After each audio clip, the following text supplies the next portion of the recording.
sommes dans le temps de Dieu. Et je rends toute la gloire au Seigneur d'être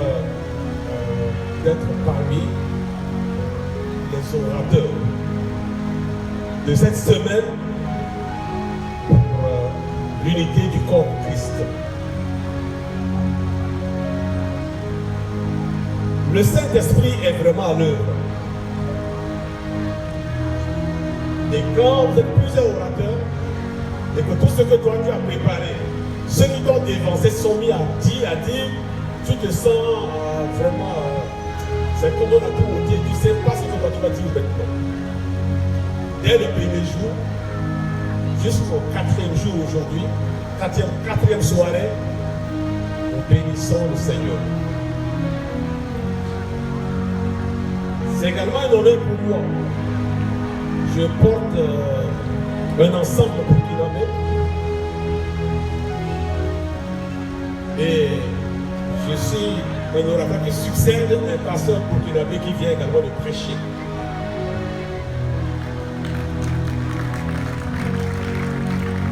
Vous savez, dans la langue morée, les Mossi, ils appellent les serviteurs ou les pasteurs Kassamba, c'est-à-dire le berger.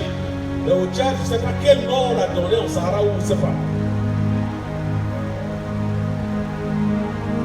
Mais Dieu m'a fait grâce, moi et mon épouse, de nous marier en Côte d'Ivoire au pied ou béni par le pasteur Adama Ouedrago qui est burkinabé. Donc il nous a adoptés et a fait de nous des burkinabés.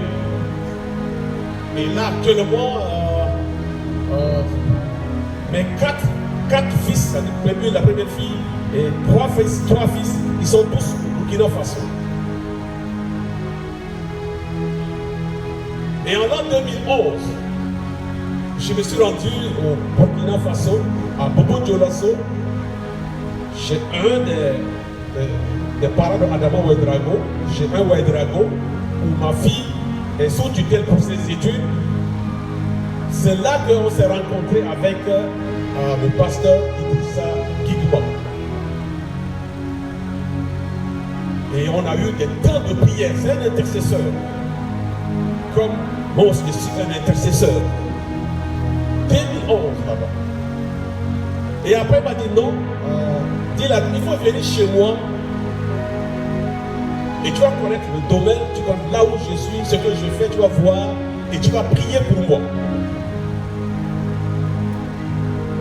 Et quand je suis allé, il m'a montré d'où part son appel pour le service du Seigneur. Il m'a montré, sa femme m'a conduit pour me montrer le grand tronc du néré, l'arbre néré qui s'est cassé. Lui, il est allé se pendre devant l'église pour qu'on accuse l'église assemblée de Dieu. Et quand il attache la corde à son cou, il veut se pendre parce qu'il est aveugle, comme ça on va accuser que c'est la branche, une grosse branche là est cassée, il est tombé en bas, la branche est tombée sur lui et il ne peut pas sortir. Il a fallu juste commenter pour que les gens viennent. Et c'est là qu'est parti une tournure pour qu'il se donne réellement au Seigneur. Il m'a montré c'est resté là ce pouvoir-là.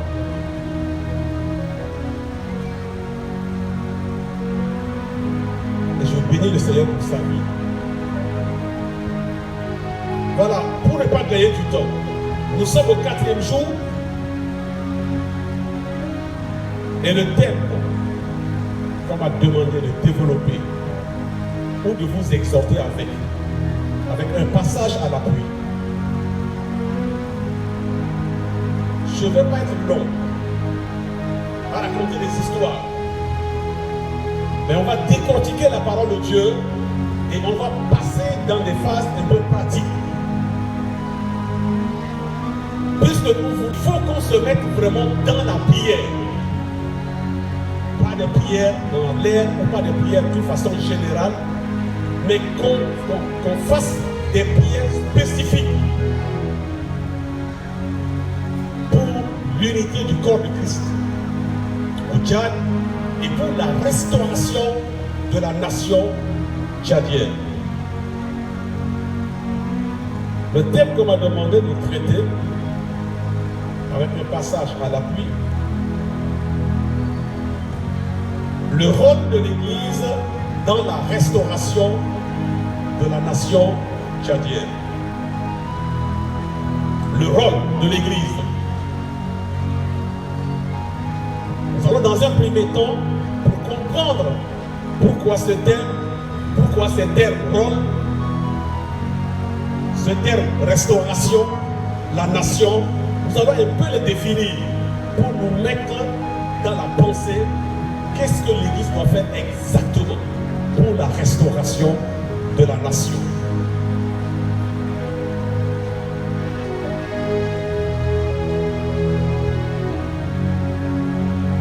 Le mot rôle en français se définit comme suit. Ce que doit dire ou faire un acteur. C'est-à-dire si nous prenons un film ou du théâtre, il y a des gens qui jouent un rôle. Ce qu'ils doivent faire et ce qu'ils doivent dire. Ça se définit également par le mot emploi ou une fonction qu'exerce quelqu'un. Et ça s'appelle une mission. Alors, quand on parle du rôle de l'Église, c'est que qu'est-ce que l'Église doit faire exactement dans la nation pour la restauration? Ou quelle fonction, quelle mission l'Église doit accomplir? Quelle mission l'Église doit mener? Et vous connaissez bien déjà le terme Église. Moi, je le définis comme ecclésia en grec, et ça signifie assemblée. Ce mot est utilisé pas dans le sens biblique. C'est un mot grec que les gens utilisent pour des rencontres des grands hommes, des pères aux portes de la ville pour discuter ou dans un amphithéâtre pour discuter certaines choses. Et c'est de ce mot-là que le mot ecclésia, on appelle assemblée, et de ce mot assemblée que nous, Français, on dit maintenant église. Mais le vrai sens, c'est une assemblée. Et c'est l'assemblée constituée des rachetés, de ceux qui ont cru en Dieu. Sinon, tous ceux qui ont cru en Dieu, la Bible déclare que le diable croit que Dieu existe et il tremble même devant Dieu. Mais nous croyons, mais en réalité, nous ne tremblons pas devant Dieu. Donc il n'y a pas une différence entre nous et le diable et les démons, ils tremblent. Ils croient et ils tremblent. Mais c'est l'assemblée des rachetés, c'est-à-dire ceux qui ont invoqué le sang de Jésus-Christ pour la rémission de leurs péchés, les rachetés. C'est l'assemblée des rachetés, l'assemblée des élus, de ceux qui ont donné entièrement leur vie et qui ont confessé le sang de Jésus pour que leurs péchés, leurs iniquités soient expiés, ôtés. C'est ça ce qu'on appelle l'église. Mais de nos jours, nous avons dans les églises des gens qui ne sont même pas convertis. Et on ne cherche pas à enseigner, même de nos jours, quand tu prêches tellement sur la sanctification, l'église se vide. Et ils vont chez les gens qui prêchent la liberté. Tu peux venir comme tu veux, t'habiller comme tu veux, faire ce que tu veux. Et les gens remplissent là-bas. Mais sont-ils réellement des rachetés? Ont-ils réellement rencontré Jésus? Ont-ils réellement rencontré le Seigneur comme leur sauveur? L'église est bourrée des croyants, mais pas réellement des rachetés. Maintenant, si nous faisons la définition du mot restauration, ça signifie remise en état d'une chose abîmée. Ça signifie également réparation, réparer quelque chose qui a été détruit ou cassé, ou réfection. Ça parle également de l'établissement d'un état. C'est-à-dire quand on parle de l'état tchadien, et si on veut que les choses se redressent, il faut, ça aussi on peut utiliser le mot restaurer ou le mot innover. Donc, en gros, le thème que je veux, ensemble avec vous, mener une réflexion pour qu'on aboutisse à une prière conséquente. Je dis une prière vindicative, une prière fervente. Il faut qu'on arrive à cela. Donc c'est le devoir de nous en tant qu'assemblée des rachetés, des élus, des gens qui sont mis à part pour le Seigneur, pour que nous menions une restauration, une rénovation dans notre nation. Mais le mot nation, étymologiquement, ça veut dire ethnie.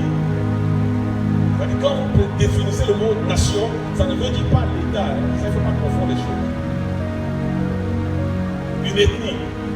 C'est pourquoi dans les Apocalypses, on nous dit quand on sera arrivé dans les cieux, c'est une multitude dit de toute tribu, de toute langue, de toute ethnie, de chacun dans sa langue, dans son ethnie, va célébrer le Seigneur. Vous croyez que quand on sera sorti, nous allons célébrer en français? Vous êtes des Français? Vous êtes des Français? On ne valorise même pas nos ethnies, nos langues. On ne chante pas beaucoup dans nos langues. Mais arrivons aussi à chanter dans comment on va voir. En tout cas, moi, je me sens chanter en Sarah. Parce que je suis Sarah. C'est mon ethnie. Et c'est ma langue. Alors, le texte qui est choisi pour que nous menions une bonne réflexion. Qu'est-ce que nous, en tant que membres, en tant que corps de Christ, en tant qu'Église, comment faire pour amener une restauration, une rénovation? Comment faire? Le texte là, c'est dans Hébreux chapitre 3. Mais on va lire à partir du verset 12 à 15. Mais je souhaiterais qu'il y ait un bon lecteur à côté. Parce que quand on prêche et qu'on lit ça prend. S'il y a un bon lecteur qui se lève et qui lit à un micro, il lit rapidement, ça nous aide beaucoup. Et je vais aussi à la fin avoir avec moi ici quatre grands gaillards, 4 garçons, bien solides, avec des pieds et avec des souliers dans leurs pieds. Parce qu'on va faire la démonstration pratique, la démonstration prophétique. 4 gaillards avec des souliers, pas avec des souliers bien bâtis. Voilà. Je veux ces gaillards. Mais lisons.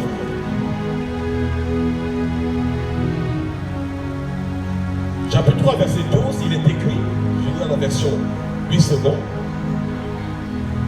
Il dit, prenez garde, frères, que quelqu'un de vous n'ait un cœur mauvais et incrédule au point de se détourner du Dieu vivant. Mais exhortez-vous les uns les autres chaque jour, aussi longtemps qu'on peut dire aujourd'hui, afin qu'aucun de vous ne s'endurcisse par la séduction du péché. Car nous sommes devenus participants de Christ. Pourvu que nous retenions fermement jusqu'à la fin l'assurance que nous avions au commencement. Pendant qu'il est dit, aujourd'hui, si vous entendez ma voix, n'endurcissez pas vos cœurs, comme lors de la révolte. C'est un rappel de ce que les enfants d'Israël ont fait dans le désert, la révolte.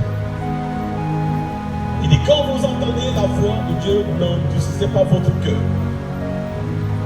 Petite parenthèse, vous savez, la révolte des enfants d'Israël à l'égard même de Moïse était que ils se demandent pourquoi Dieu parle, l'Éternel, dont on parle son nom, de Yahweh. Pourquoi il parle seulement à Moïse? Pourquoi il ne parle pas nous-mêmes? Nous voulons nous aussi le voir et l'entendre. Et c'était là de tous les choses.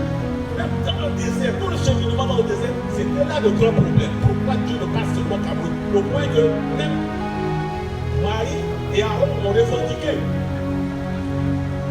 Mais comme le peuple a revendiqué, alors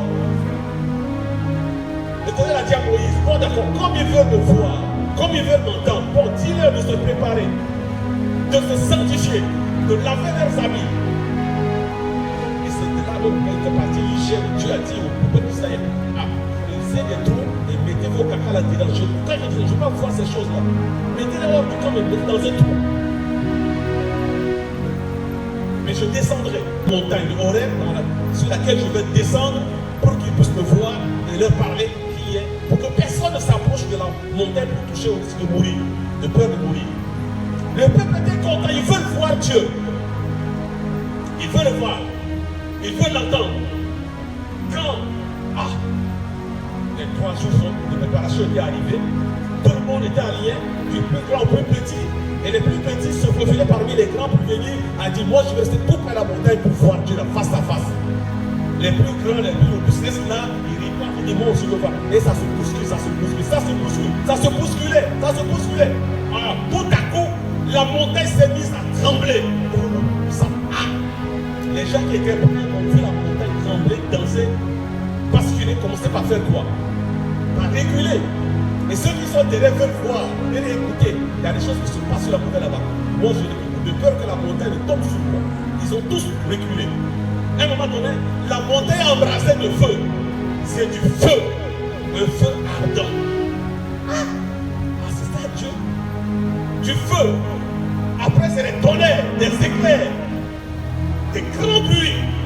Au point que ceux qui étaient debout pour voir du face à face, qu'ils étaient tous obligés de se mettre à genoux et de faire quoi? Non seulement regarder à la montagne, mais de baisser la tête.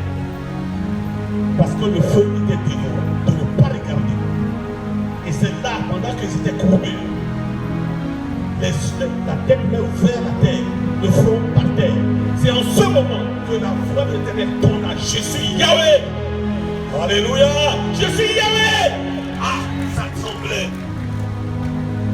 Finalement, qu'est-ce qu'ils ont dit? Ils disent, en tout cas, Moïse, on a tort de demander de voir Dieu dans ton Dieu. Maintenant, on a compris que Dieu te parle toi et toi tu viens nous transmettre. Écoutez, tu es fidèle à lui. C'est pourquoi il est écrit à nous aujourd'hui, si vous entendez la voix, parce que ce peuple-là pouvait rester en temps de voir Dieu, et ça va même être le cas aujourd'hui, mais ils ont compris que Dieu n'est pas un Dieu physique comme ça. Il n'est pas un Dieu physique, il n'a pas un corps. Dieu est spirituel, Dieu est esprit. Dieu n'a pas un corps pour voir. Il y a un feu dévorant. Et ils ont dit non. Pardon, pardonne Yahweh. Que tu parles à Moïse et que Moïse nous transmette le message.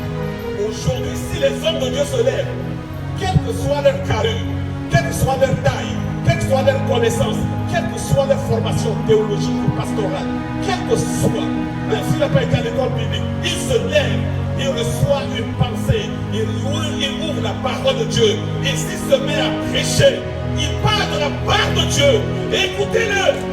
Non, ce n'est pas votre cœur. C'est là que le problème de Dieu. Non, ce n'est pas votre cœur.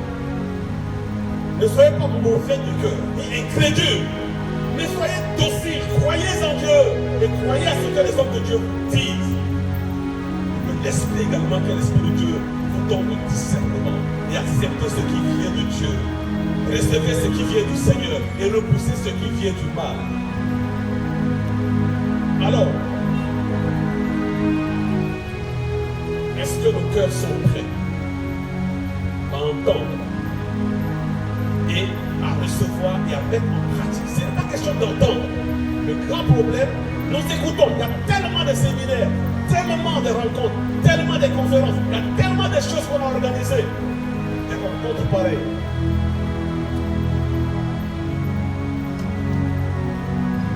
Je me rappelle, nous on a organisé avec la sœur Jessica et les autres pasteurs à ça en 2017, 2018 et 2019 Kofi, rassemblement de tous les fils du diable.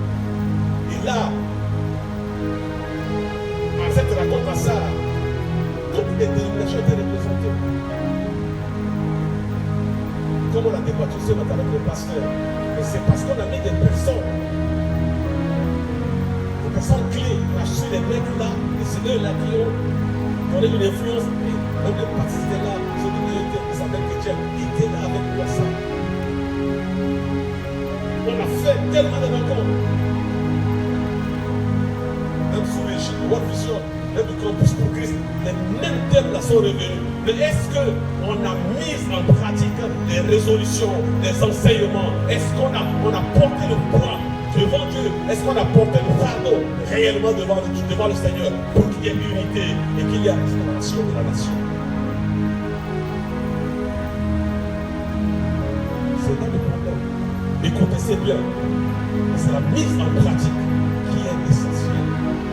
Comme le pasteur nous dit ici, celui qui a écouté la parole de Dieu et qu'il a mise en pratique. Et ça va à quelqu'un qui a construit sa maison sur le roc, sur Christ, sur la parole de la vérité. Et la parole de la vérité, c'est celle-là qui a franchi.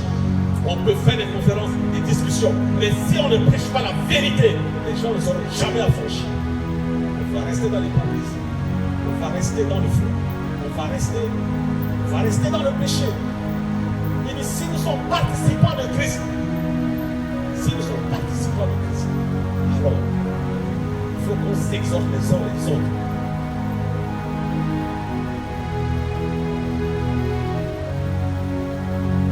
Donc l'exhortation, les points que moi j'ai expliqués,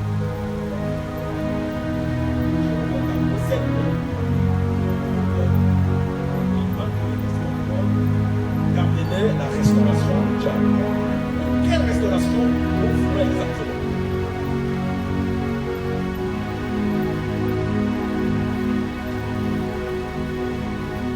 Un jour, au niveau de l'INAT, c'est une sorte d'intercession pour la mise en place avec David, avec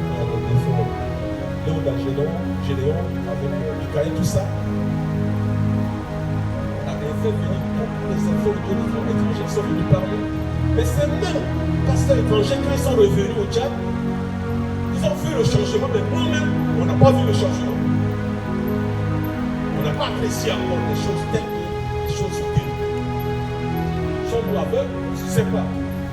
Au moins, il faut qu'on soit reconnaissant pour les changements qui sont en train de s'opérer. Là, le Seigneur peut ajouter, mais on n'est même pas reconnaissant.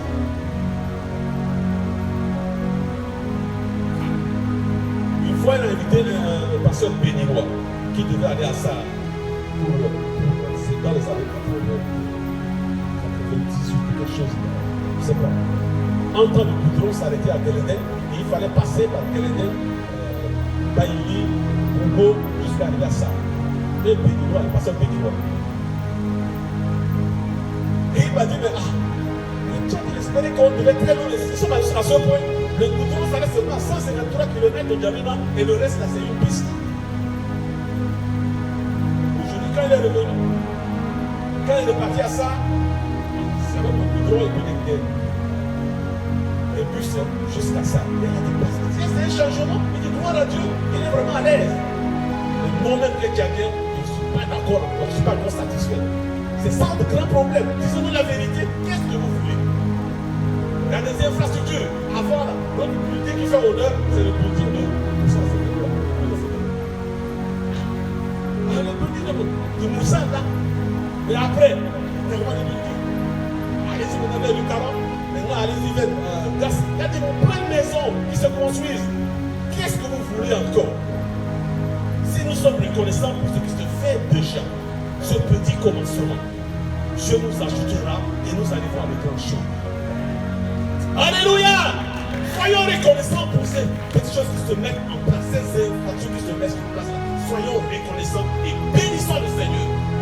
Là, les grandes restaurations se mettront en place. Voilà, donc le premier point, c'est question de changement de mentalité. Quand on parle de ne pas avoir le cœur mauvais, le cœur endurci, il faut qu'il y ait changement de mentalité. Tchadien, que ta mentalité change. Accepte ce qui se fait. Glorifie Dieu, loue Dieu pour ce qui se fait. Cette mentalité, je ne vais pas trop loin. Vous voyez le Tchadien. Nous avons plusieurs textes avant cette texte. C'est le contexte quoi. Est-ce que les femmes tchadiennes aiment porter des STT? Quand ce n'est pas qui viennent d'ailleurs, c'est ça qu'on aime porter. Mais nous ne valorisons pas notre textile qui sont de notre propre coton. Moi j'ai beaucoup apprécié la politique du président Thomas Sankara. Il dit, produisons burkinabé, consommons burkinabé. Moi je l'ai compris. Ça c'est tissé. Ça c'est à la mer, c'est pas une suite, c'est tissé à la mer. Moi ma grand-mère, Et c'est faire le tissage. Et après, on a abandonné ces choses-là. Ce n'est pas vulgarisé, ce n'est pas exploité. Et elle a, ma mère même sait faire les filles. On a fait pour le temps, elle sait faire les filles. Tissage. C'est abandonné. Et donc, on avait un coutume. Nous disons pour vous l'avez c'est la mentalité que ça soit. Si nous voulons une restauration, c'est que notre mentalité doit changer. Là, c'est le premier point. Et le changement va venir. Vous voulez changement à vue de voir. Les choses de Dieu ne frappent pas le regard. Ça vient d'une manière, ça ne frappe pas. Mais ça se met en place. C'est ça que Dieu. Le changement que nous souhaitons la faire. Ça, c'est le premier point. Et vous savez,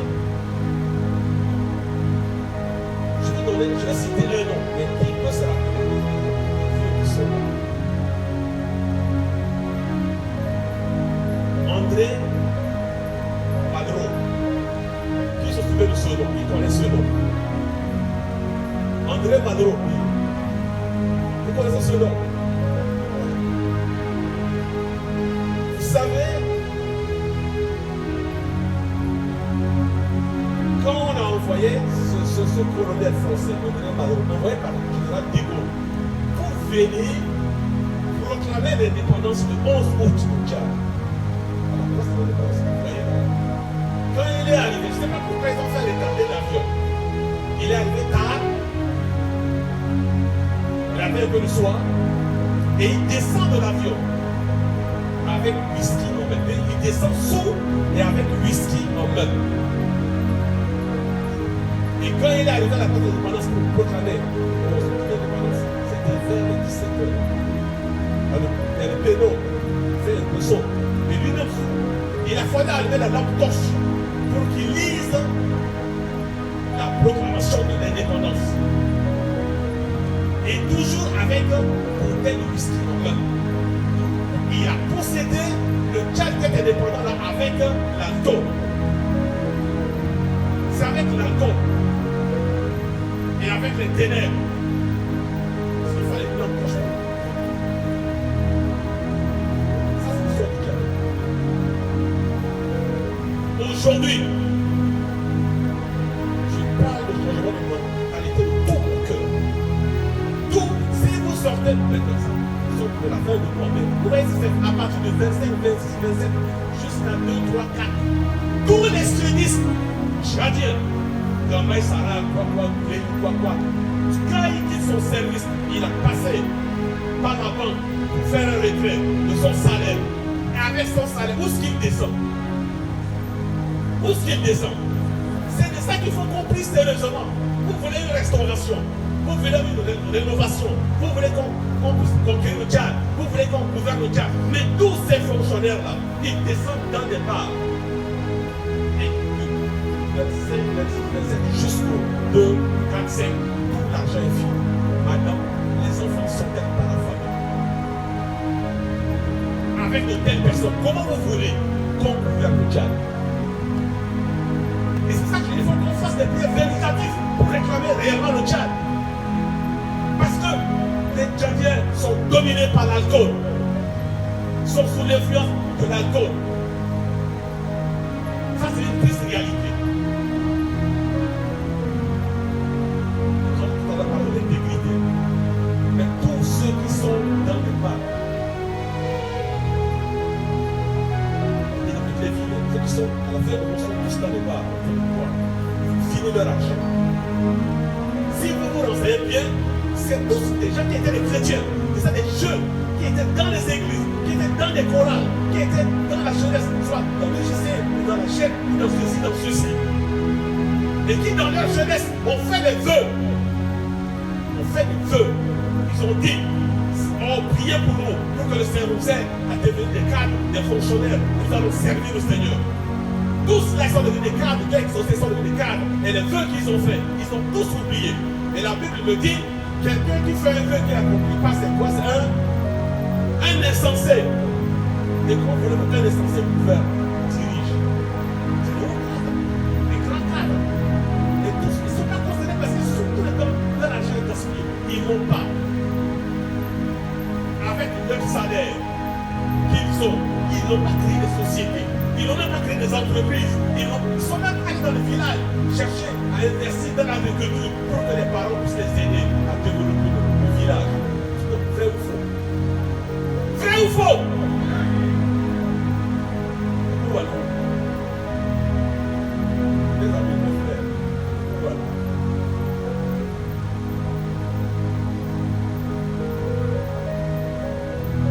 On est jusqu'au point où les frères, on a tous nos voisins. Nos voisins là-bas vont quelque part dans des paris, des ventes à domicile. Et même les pasteurs sont impliqués dedans. Ça vous engage, ça ne t'empêche pas de voir. Mais vous voyez, c'est ça qui détruit le diable. Et tous ces cadres ne sont pas honorés, respectés. Parce que son salaire est parti dans la terre. Il faut que la mentalité change et qu'on se lève et qu'on dit on prend les taureaux par les corps et qu'on proclame la vraie indépendance du diable en disant il faut que les diables soient délivrés de la tombe, de l'occultisme, de l'idolâtrie. Il faut qu'on dise sincèrement et là il y aura une restauration.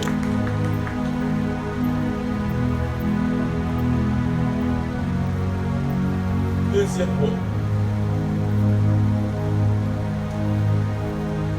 Acceptons les principes bibliques et proclamons la République et l'indépendance spirituelle du diable. Même ça a été fait plusieurs fois le conseil, on peut le refaire, ça n'empêche pas. Dans Somme 33, verset 12, il est écrit: heureuse la nation dont l'Éternel est le Dieu. Alléluia! Heureuse la nation dont l'Éternel est Dieu. Il dit heureux le peuple que Dieu prend en héritage. Mais nous avons cru en Dieu. Il fallait se laisser dans le monde, se vautrer dans l'alcool avec eux, dans la débauche, dans n'importe quoi. Mais si tu as quitté ces choses, tu t'es donné à Jésus-Christ pour devenir participant de la nature divine, pour être chrétien, pour devenir serviteur de Dieu. Il te faut faire ces choses.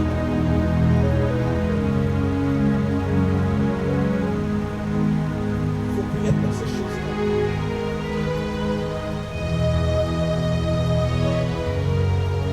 Alors, est-ce que toi et moi, ce soir, honnêtement, d'un cœur sincère, avec une repentance sincère, ton cœur est droit devant Dieu. Tu n'es pas dans la cour, tu n'es pas dans la fornication, tu n'es pas dans les tromperies, tu n'es pas dans les rébellions. Est-ce que toi et moi, on peut se tenir debout et dire j'ai le Dieu du diable? Et je reviens dire, comme la nation veut dire ethnie, est-ce que moi, en tant que Sarah, je peux me lever et je dis Dieu, tu es le Dieu de Sarah? Et toi, qu'est-ce que tu peux dire? Est-ce qu'on peut proclamer l'Éternel, notre Dieu, Dieu de la nation tchadienne? Et si vous vous souvenez de ce que, dans sa prière, le roi Salomon a dit à la dédicace du temple de Jérusalem,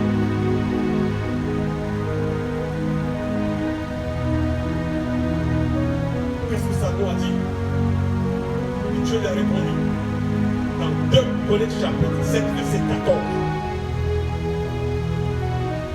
Il dit, si le peuple sur qui mon nom est invoqué s'humilie, se répand de cette mauvaise foi, de cette mauvaise action, de son péché, prie, cherche ma face, et dit quoi? Je le pardonnerai, je l'exaucerai, et je guérirai son pays. Le Tchad est malade, notre nation est malade, mais comment Dieu peut le guérir si on ne s'humilie pas? Regardez ce programme, beaucoup de pasteurs sont invités, ils ont besoin de passer. Je suis pasteur, j'ai mon église. Ton église. Mais c'est le thème qu'il ne fallait même pas dire. Quelle église toi? Quelle église toi tu as? Non, il y a des choses qu'il faut qu'on règle maintenant pour faire les chicoter. Il y a des pasteurs qu'on doit aller vers eux, les chicoter pour dire quelle est ton église? Tu fais de quoi? Toi aussi. Moi je me rappelle un temps dans l'autre camp des jeunes.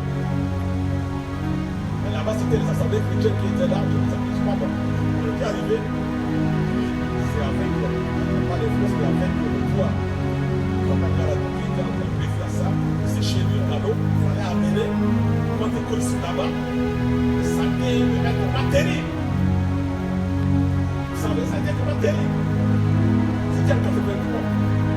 1983, c'est moi qui présidais ce camp de jeunes là. On a sensibilisé les chrétiens. À savoir que on sensibilisé les jeunes, ne venez pas. C'est les nouvelles doctrines. Les missionnaires ont dit la histoire. Ne venez pas par le camp. Ne venez pas. Et avec menace, si vous mettez pied dans ce qu'on a fait dans l'établissement de l'école populaire, si vous mettez votre main dans votre nation discipline, il y a les jeunes qui étaient venus. Quand on parle au camp, les enseignants étaient tellement excellents. Ils ont des messes discipline. Il y a un jeune qui s'est levé pour dire au pasteur. Il dit, le sang, c'est ton sang. C'est ton sang, donc tout m'empêche de moi. C'est le sang de Christ qui a fait ça sur la croix de Golgotha. Il y a 2 millions là-bas. Et toi, tu me dis, tu me refuses. Ça veut dire quoi? C'est le sang de ton nom, c'est ton sang. Tu veux nous empêcher. Il dit, je vais venir prendre la Sainte-Seine. Et vous voyez, c'est à ce camp-là. Comme on a tenu bon, on a prié. La nuit, 3e jour du camp, 4e jour. Je crois que c'est 4e jour. Les anges sont venus chanter. Moi, j'étais dans le bureau, directeur de l'école, en train de préparer l'enseignement. Vers 0h, une grande lueur apparaît dans les cieux. Et les chants commencent par retentir. On a fait un grand chapiteau, mais tous les jeunes qui dormaient, les filles sont logés dans la salle de classe, et les garçons de monde dormaient sur le chapiteau. Mais le chant chantait. Les anges nous servent. Amen. Et ils descendaient jusqu'à ce chapiteau et ils remontaient et ils allaient de village en village. Ils allaient, ils revenaient. Il fallait voir le matin.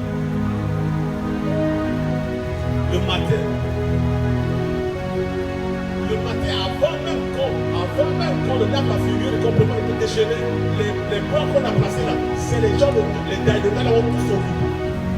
Ils ont entendu les chants dire, seul Jésus donne la vie. Alléluia, seul Jésus donne la vie. Amen, amen. Le camp était prévenu. Les camps dit, allons, nous sommes dans le camp de l'ennemi. Et quand ils ont décidé, il y a une décision, une détermination et une mobilisation. C'est ça qui manque à l'église. Ils ont les 4 lépreux décidés, ils ont le même sort. Ils ont décidé, les lépreux. Et allons ensemble dans le camp des Syriens. Si c'était décidé, à les 4 à la patrie, puis à un moment donné, les 2 disent non, moi j'ai peur, les Syriens, la mort est là. Je repars à Samarie. Si les 2 sont détachés des 2, il n'y aura pas la victoire. Mais les 4 ont décidé de marcher ensemble. C'est pourquoi on finit maintenant. Dans la phase pratique. 4 gaillards avec des souliers. On dit qu'ils partaient dans le camp ennemi au crépuscule, à dire vers 17h, 18h, pour se camoufler et rentrer. Ils partaient. Quand ils partaient, avec des pieds des lépreux, et là-bas tout est joué. En Israël, moi j'étais dans Samarie, je n'étais pas. J'ai vu les 4 lépreux. La Bible dit que le Seigneur a amplifié le pas de ces 4 lépreux. Il a amplifié. Il a amplifié. Et l'ennemi, les Syriens ont entendu que ce n'est pas les cas des pas des hommes. Ils ont entendu des bruits de chars. Se sont dit que le roi de Samarie a pris à sa sonde. Les Égyptiens étaient menés pour venir nous attaquer. Ils sont levés, ils ont tous fui, laissant sur place leurs pieds. Ils ont sauvé leur vie. Et quand les 4 lépreux sont rentrés, pénétrantes, ils ont trouvé à manger, ils ont mangé, ils ont trouvé de l'or, des vêtements, ils sont pris, ils sont allés cacher, ils sont revenus au 2e temps. Et finalement, à 3e temps, ils sont entrés, et personne ne meurt. Nous n'agissons pas bien. C'est la bonne nouvelle. Il faut qu'on reparte à Samarie, qu'il y a de la nourriture en abondance, qu'ils viennent sortir le manger. Alléluia! Et c'est ce que j'aimerais que toi et moi, tu te lèves, tu peux t'asseoir. Mais nous aussi, j'aimerais qu'André soit pas vu. C'est ça que nous avons. Il y a des actions qu'il faut poser prophétiquement pour que le ciel. C'est-à-dire, si Nous pouvons agir d'un commun accord. Si nous agissons, nous nous mobilisons, nous nous mettons en marche. Parce que les 4 lépreux se sont mis en mouvement. La main de Dieu également s'est mise en mouvement pour secouer les camps des Syriens. C'est des chars qui résonnaient, depuis les chars de guerre. Et tout le monde a fui. Et Israël est libéré, Samarie est libérée.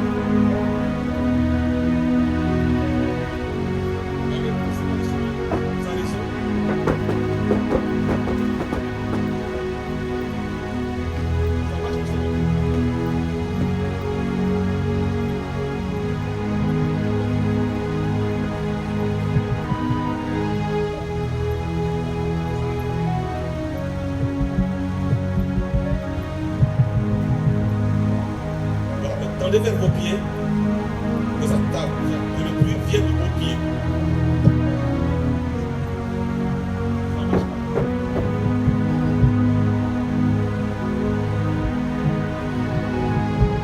Excusez-moi, on finit avec ça.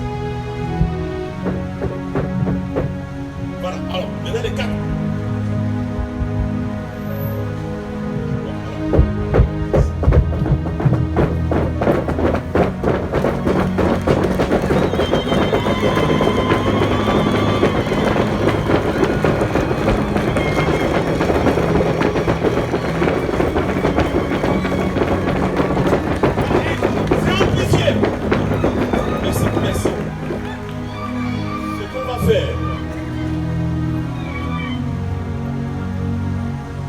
Dernier passage.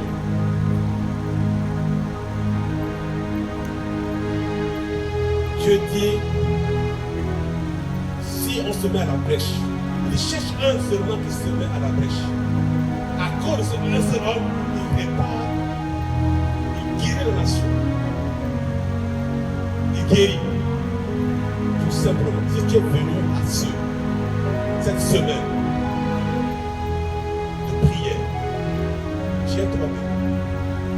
nous allons prier d'une manière spécifique. Pas crier au nom de Jésus comme ça. Mais je veux, parce qu'aujourd'hui c'est une journée spéciale. Le dirigeant va commencer avec une façon spéciale. Je veux que nous étions tous debout devant le Seigneur.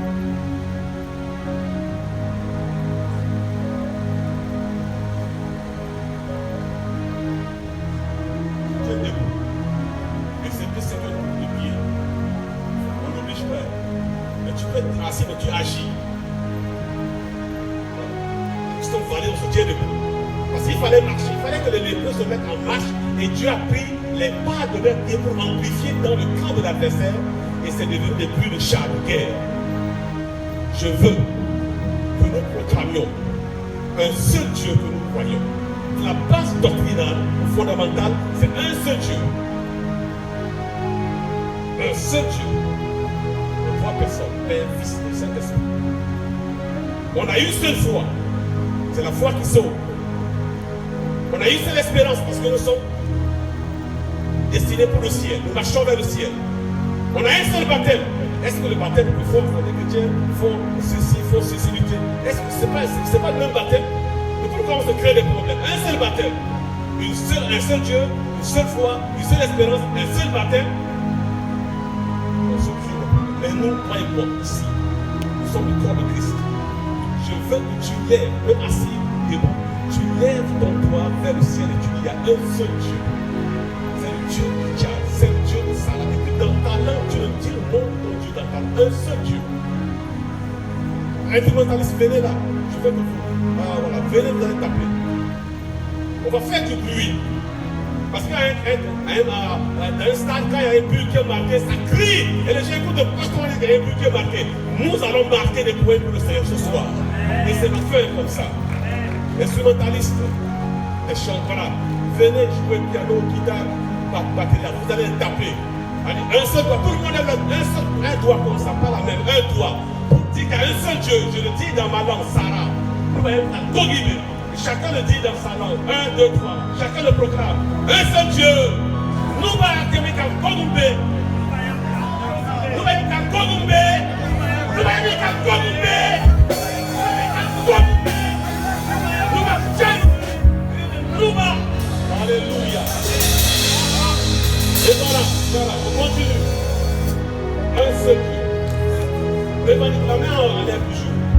tapes de toi vers le ciel. C'est un seul Dieu qui nous croyons. Ta main gauche, la porte tu tournes comme ça. Et nous allons taper, nous allons courir, nous allons crier. Nous allons taper un doigt. Quand j'ai un doigt, on tape un doigt. Quand j'ai deux doigts, on tape deux doigts. Il faut que le monde entende jusqu'à ce que le guerrier entende quelque chose de passissant. Deux doigts. Et quand j'ai trois doigts, on va taper trois doigts et fort. Quand j'ai quatre doigts, on va taper quatre doigts. Quand j'ai cinq doigts, on va acclamer. Et on va proclamer le Seigneur comme Dieu et le seul Dieu du diable. Que le nom de celui qui ne veut pas, le seul Dieu règne. Alléluia. Alors allons-y, un seul doigt, bien vite. Un seul doigt. Un seul doigt. Tchac, tchac. Allez, un, deux, trois, tchac.